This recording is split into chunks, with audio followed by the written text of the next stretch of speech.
Noong panahon iyon, si Jesus at ang kanyang mga alagad ay nagdaan sa Galilea.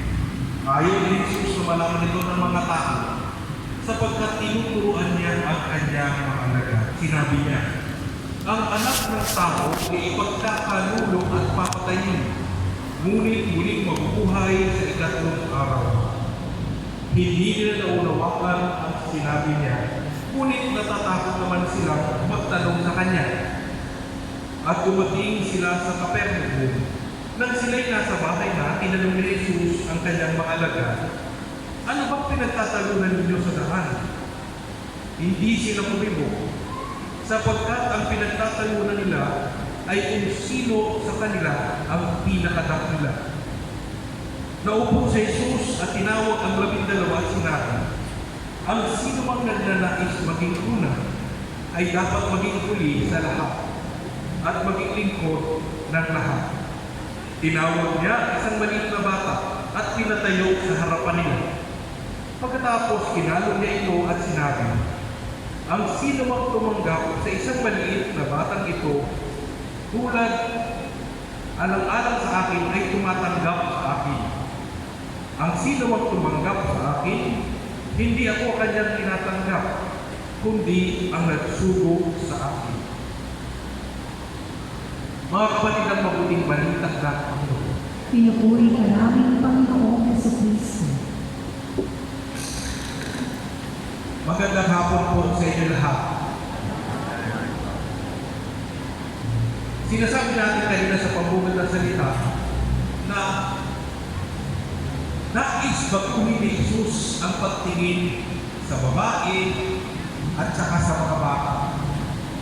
Bakit? Ano nga bang dapat pagtingin ng panahon nila Moises hanggang sa panahon ni Jesus? Ano nga bang tingin sa babae o sa mga bata? Sa panahon ni Jesus, ang mga babae ay itinuturi ng property. Kaya sa ating 10 utos, ang di ba sinabi, yung 9th commandment ay huwag naisip o huwag tugtamin ang pag-aari ng iyong kapwa.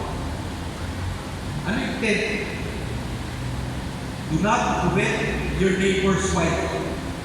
Huwag kang gamin ang asawa ng iyong kapitbahay. Kasi ang trato sa babae, nung panahon ni Jesus, tandaan yung panahon ni Jesus, hindi kayo. Kasi kanina sinabihan ako ng isang lektor, sabi niya, gagawa na po na contract para ibenta ko po yung asawa ko. Sabi ko, hindi, panahon ko ni Jesus, panahon ko ni Moises. Ang pagtrato sa babae ay isang property. At ang nangyayari doon, lalo pa sa bata. Di ba? Lalo pa sa bata. Parang ang babae ko kasi, parang pwede lang bigyan na talaga kasi siya nagluluwal sa susunod na henerasyon. Pero ito, yung bata, wala siyang, parang property-wise ang pag-uusapan, wala siyang halaga. Pero sinabi ni Jesus, ipinagitna ang bata sa kanila at sinabi, ang tumanggap sa bata ay tumatanggap sa akin. At ang tumanggap sa akin ay hindi lang ako tinatanggap. Ang tumatanggap sa akin, ang sinatanggap ko, ang nagsugo sa akin. So, Jesus elevated the status of the woman. Jesus elevated the status of the child. Kasi sinasabi doon, ang tumanggap sa bata para kung pinaglilikuran yung bata. Kaya ngayon, kung titignan po natin ang sitwasyon ngayon, kapag meron yung bata, may sanggol sa bahay, at umiyak yung bata, at hindi nyo alam kung anong dahilan, kakapain lang yung bata, umiyak yung bata, gulabog ang buong bahay. Kasi hindi nila alam kung anong gagawin, kasi pinakain na. Kaya makikita natin yung pagbabago ng pagtingin sa babae at sa bata. Jesus elevated them by serving them, by accepting them, not as property, but as person. Kaya makikita natin binago ni Jesus ang pagtingin sa kanila. Pero binago din ang paglilingkod ng tao sa kapwa. Kung gusto mo talaga maging una, maglilingkod ka sa bata. Kung gusto mo mauna, maglilingkod ka sa babae. Kaya isa yan, mahirap po ang makatuwa ng Jesus. Pero ito rin ay nakapagpabago ng ating pag-ugnayan, ng ating pagsunod kay Kristo. Kung titignan naman natin ang ating unang pagbasa, ang sabi doon, ang isang tapat na tao susubukin ng hindi tapat na tao. Kasi yung tapat na tao, kapag siya nananatiling tapat, parang nakapahiya yung hindi tapat. Parang nabubuting yung hindi tapat. Ito nagpapakatotoo, ito nagpapakasinungaling. Kaya kapag nagpapakatotoo, lalong nabubuko yung nagsisinungaling. Kaya gagawin kung hindi tapat, tambangan natin yung mga tapat. Tingnan natin hanggang saan sila. Bigayin natin sila. Hanggang saan sila bibigay. Kaya isa pa yan, sa sinasabi natin, sa mga sumusunod kay Kristo, may mga tatambang sa inyo. May mga mag-aakusa sa kanya. Pero sasabihin natin, paano ngayon tayo? Paano tayo mga mahihina? Paano yung mga mahihina? Makikita sa babae, sa bata, sa mga mahihina na tapat. Ang tanging inaasahan natin ay ang Diyos. At ang Diyos, nakikita niya ang puso ng mga tapat sa Kanya. At hindi niya pababayaan ang mga tapat sa Kanya. Pwede mangyari mawala yung property, mawala yung kapangyarihan, pero pinangalangaan ng Diyos ang pananampalatay, pananalig ng tao tapat.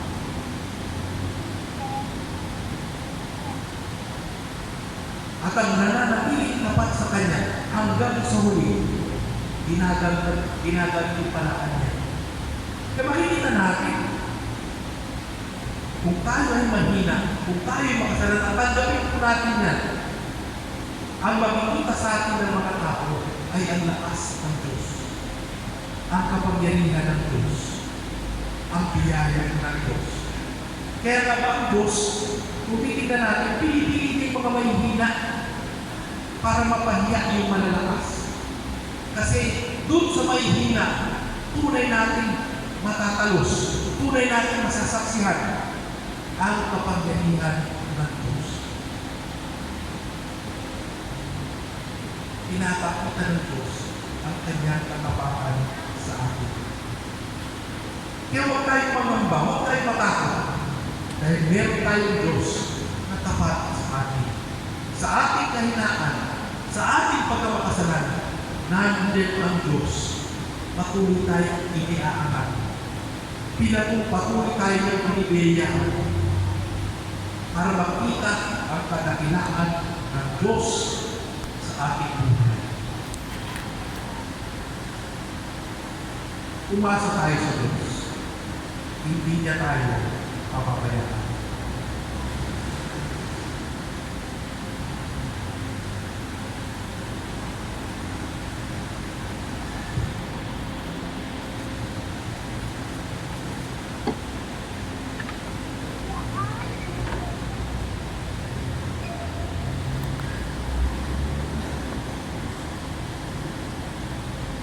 Ipahayag po natin ang ating pananampalataya, sumasampalataya ko Sa Diyos ang makapangyarihan sa lahat, na may gawa ng langit at lupa. Sumasampalataya ako kay Jesucristo, isang anak ng Diyos, Panginoon natin lahat. Nagkatawag ako siya ng Espiritu Santo, pinanganak sa Maria Virgen, pinapakasakit ito sa Pilato, pinako sa krus na matay ang ibig, nalaot sa pinanguotan ng mga imaon, nang balik araw na buhay na matuloy, umakyat sa langit, nalalatok sa kanan ng Diyos ang makapangyarihan Doon walang paglito at buhong sa namabubuhay at namamatay na tao.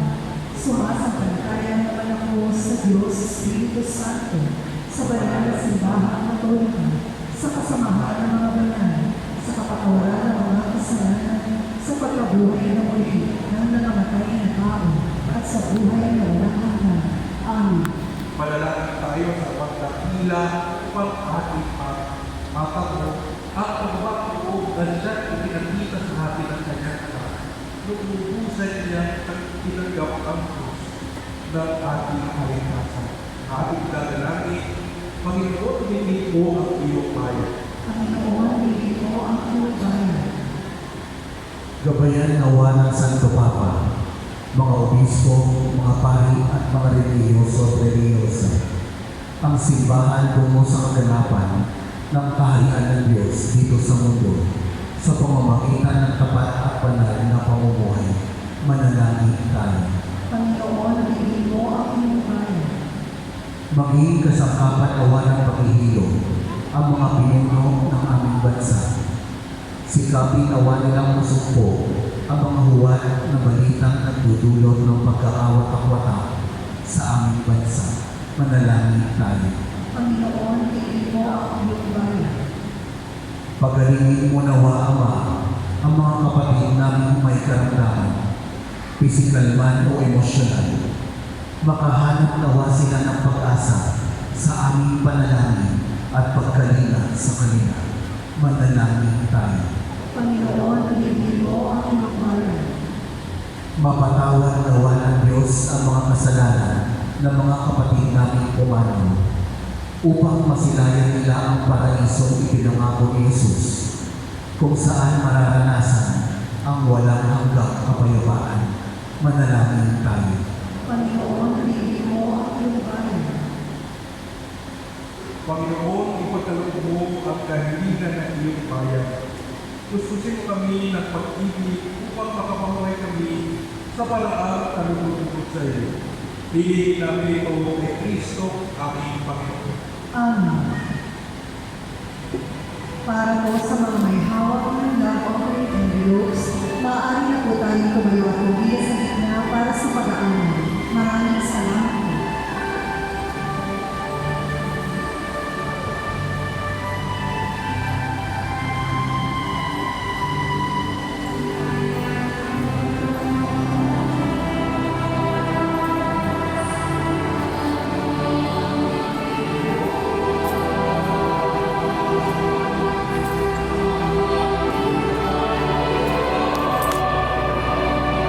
Malayo na.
kalugdan ng Diyos, Ama makapangyarihan.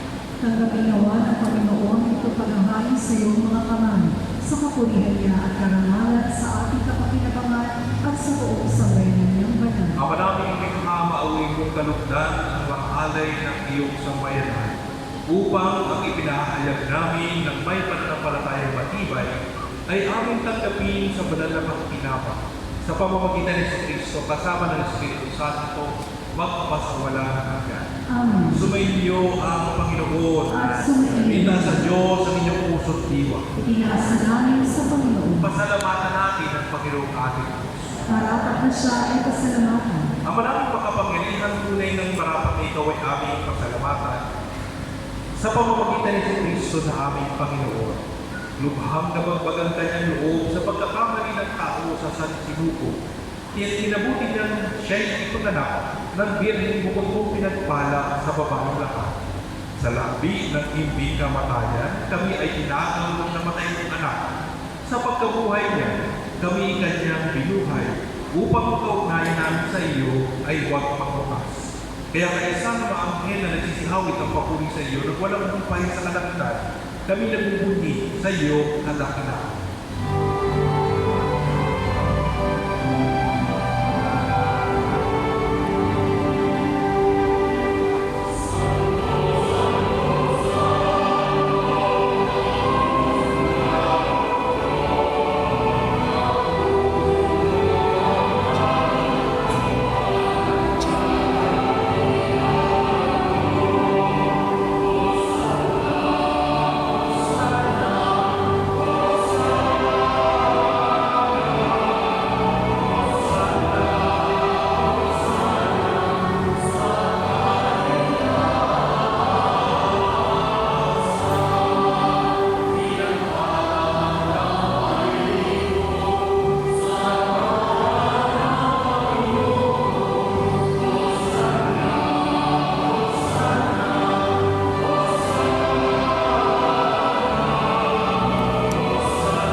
Kaya sa pamamagitan ng iyong Espiritu, gawin kong banal ang mga kalugay ko upang para sa amin ay maging katawan at dugo ng iyong anak na si Jesucristo.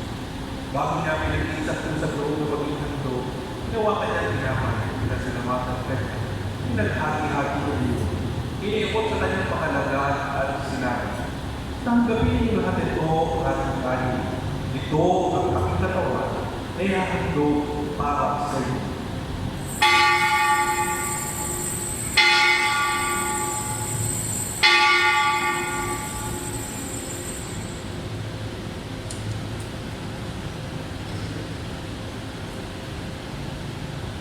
Gayun din naman matapos ang hapunan ng gawa kanya ang panis.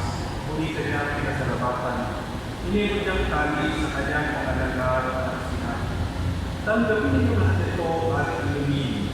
Ito ang kalis ng aking dugo, ng bago at walang hanggang kapal.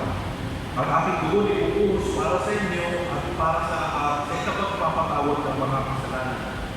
Gawin niyo ito sa pag-alala sa akin.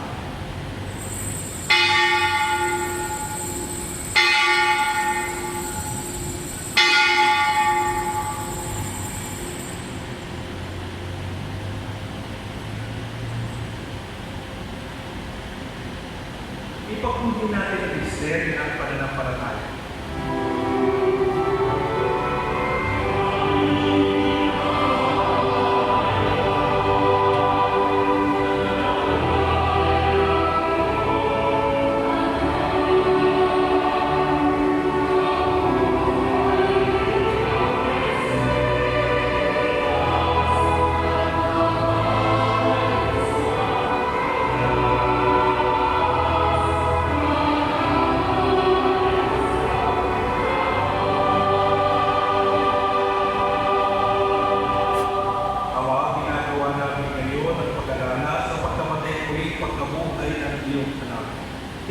Inalay namin sa iyo ang tinapay na nagbibigay buhay at ang alis na nagkakaloob ng kaligtasan.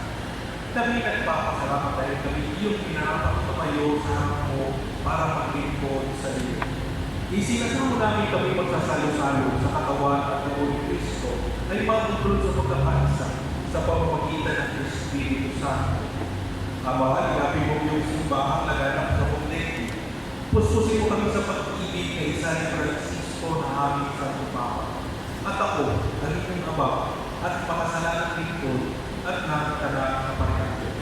Alalahanin mo rin mga kapatid namin laging lain na may pag-asang sila'y muling mabubuhay, gayon din ang lahat ng mga pumanaw. Kaawaan mo sila't patuloyin sa iyong kaliwanagan. Kaawaan mo at pagkikapatin kami lahat na makasalo sa iyong buhay na walang wakas. Kaisa ang mahal na Birhen Maria, Ina ng Diyos, kaisa ni San Jose, na kanyang kapitak ng puso. Kaisa ng mga apostol at ang lahat ng mga banal na namuhay dito sa daigdig ng kaluluwa sa iyo. Maipag-iwag na panahon ng pagpupuri sa karakter mo sa pamamagitan ng iwala na aming Panginoong Yesu Cristo. Sa pamamagitan ni Cristo kasama niya at sa Kanya, ang lahat ng pagpupuri ay sa iyo, Diyos Amang Makapangyarihan, kasama ni Espiritu Santo, magpasawalang hanggan.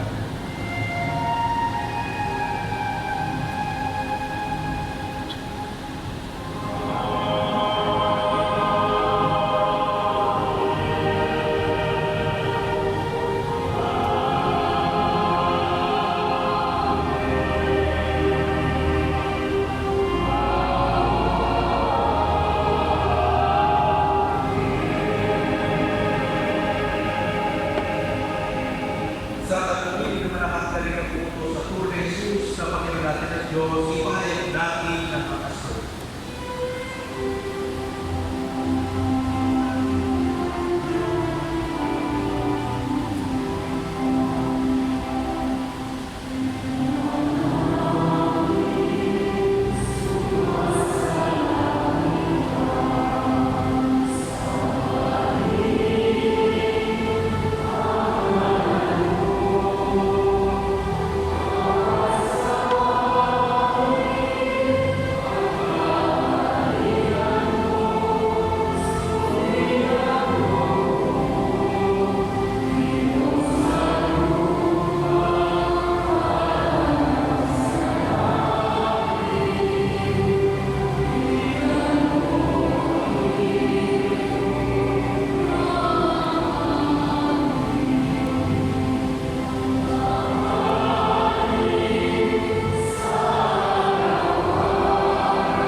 Hinihiling namin kami at iya sa lahat ng masama, pagkalooban ng kapayapaan ng araw-araw.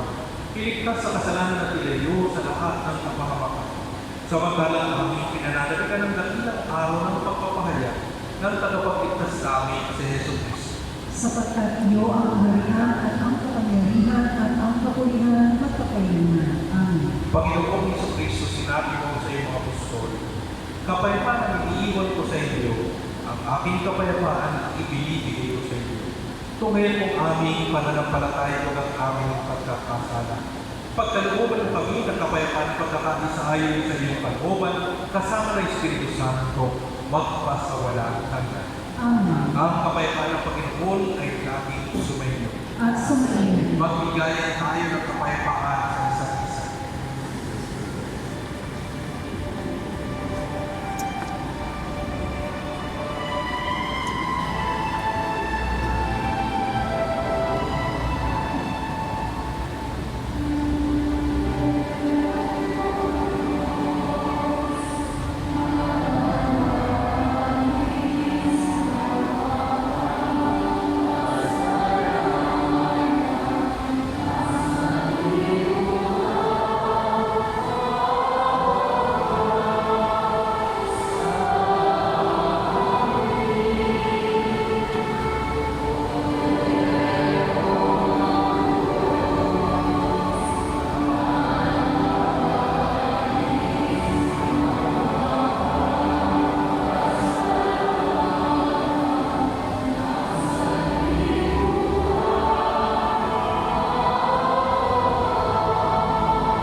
mga kasalanan ng sanlibutan, papalatay na iniyahan sa kanya.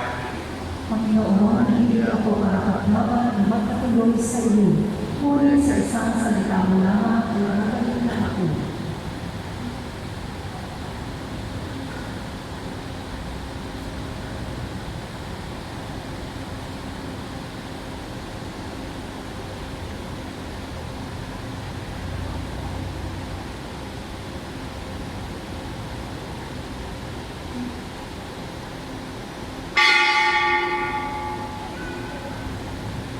Sa lahat po magtatanggap ng banal na komunyon, manatili po muna tayo sa ating mga upuan. Ang komunyon po ay gagawin by rules. May mga ushers po na gagawin sa inyo. Salamat po. Sa mga nakikibahagi sa ating live stream mass, magsiluhod po para sa komunyon espiritual. Panginoong Jesus, ako ay naniniwala na ikaw ay nasa kabanal-banal sa kalito. Iniibig kita ang higit sa lahat at inunasa kong tanggapin ka sa aking kaluluwa sapagkat sa mga sandali ito, hindi ka makatanggap sa sakali ito. Tumuloy ka sa Espiritu sa aking puso. Niyayakap kita ng araw-araw kaluluwa na at inaalay mo ang buong mundo ang aking sarili sa iyo. Huwag mo hayaang pumalay ako sa iyo.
siya rito at aalis rin ng October 11. Ang ating mga misa debosyon tuwing weekdays. Sa Lunes, St. Peter at Our Lady of Guadalupe. Tuesday, Ave Pio. Wednesday, Inang Lagi sa Florida. Thursday ay Inang Desla at St. Jude. At sa Friday, Poong Nazareno at Sacred Heart of Jesus. Simba po tayo araw-araw, lalo na ang mga senior citizens. Sa mga nais pagbibahagi ng EMHC or Register at sa mga handang pagliko bilang mga batang aktivista o broadcast ng parokya, magpalista na o kumuha na po sa labas ng ating simbahan. Ang ating First Communion ay sa October 19 at ang Pupi naman ay sa October 26. Maaari na tayo magpalista o kumuha ng form sa ating opisina. Available rin po ang ating STP Vatican Voucher sa labas ng ating simbahan, maging sa ating kasama. Limited edition po ito, kaya tingnan. Maaari po tayo magbulot ng ating mga ipagula o rin sa mga nakakalimutan ng access sa ating simbahan. Magsindi tayo ng pamilya sa labas ng ating simbahan para sa inyong mga kasalitan namin at kanilin. Bisitahin din natin ang Holy Store sa mga kailangan nito at gamit espiritual upang makatulong sa ating parokya. Maraming salamat po. Magandang hapon po sa inyo lahat. At una nais ko magpasalamat kay Bishop sa pagbibisa sa atin every month. No? Ay nabibisita niya po ang ating parokya. No? At bukas po ay ipagdiriwang ng ating mahal na obispo ang kanyang ika-24 year ng pagkabalik. No? 24 years na ng pagkabalik ni Bishop. Kaya po, hayaan nyo na ngayong gabi ay batiin natin siya sa pagpupulong po ng ating BBC Chairman, Tita Loida, and Vice Chairman, si Tita Helen, at ang ating Parish Finance, si Kuya Nab, nandyan ba? At ang ating mga staff. Ayan. Ganun, di ba tinaraman nila si Bishop?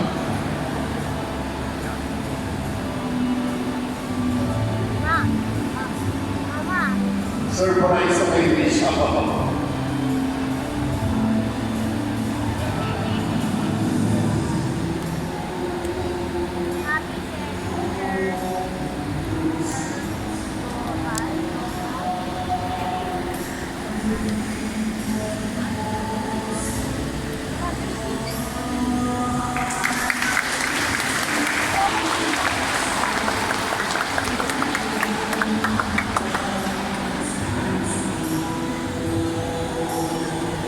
So, sabay-sabay naman tayong lahat.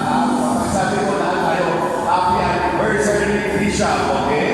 1, 2, 3. Happy anniversary, Bishop.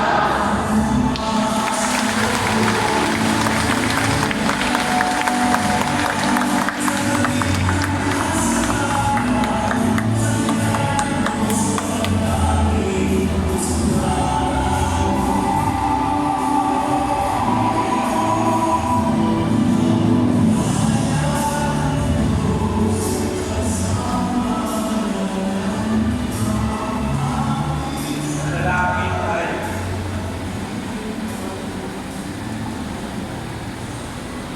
Ama naming pagmamahal, kaming pinapagsalon mo sa manalapang minaman ay pagpilitan na hawaan at tulungan upang ang aming tinanggap ay sa nawang pupilal sa pagpuhay namin sa araw-araw. Bunga na iyong pagtapos sa aming na aming pinagdiriwan. Sa pamamagitan ni Kristo kasama ni Espiritu Santo, magpasawalang hanggan. Amen. Nakita ko na po yung ating PBC, yung mga officers po ng PBC, pero hindi mo nag-register sa akin, bakit sila natin dito? Ayun lang po. Maraming salamat po. Ang sa akin po, itong 24 years po na ito ay katapatan ng Diyos, hindi po sa akin. Kung ako lang po, matagal lang po ng ganitong naglalagay. Pero ito po ay katapatan ng Diyos sa akin. Maraming salamat po. Thank you, Lord. Sumayo ang Panginoon. Magpalain kayo mga Panginoon Diyos, Ama, Anak, at ang Espiritu Santo. Santo. Amen. Kumain tayo ng lemang ilig at kapayapaan. Salamat sa iyo,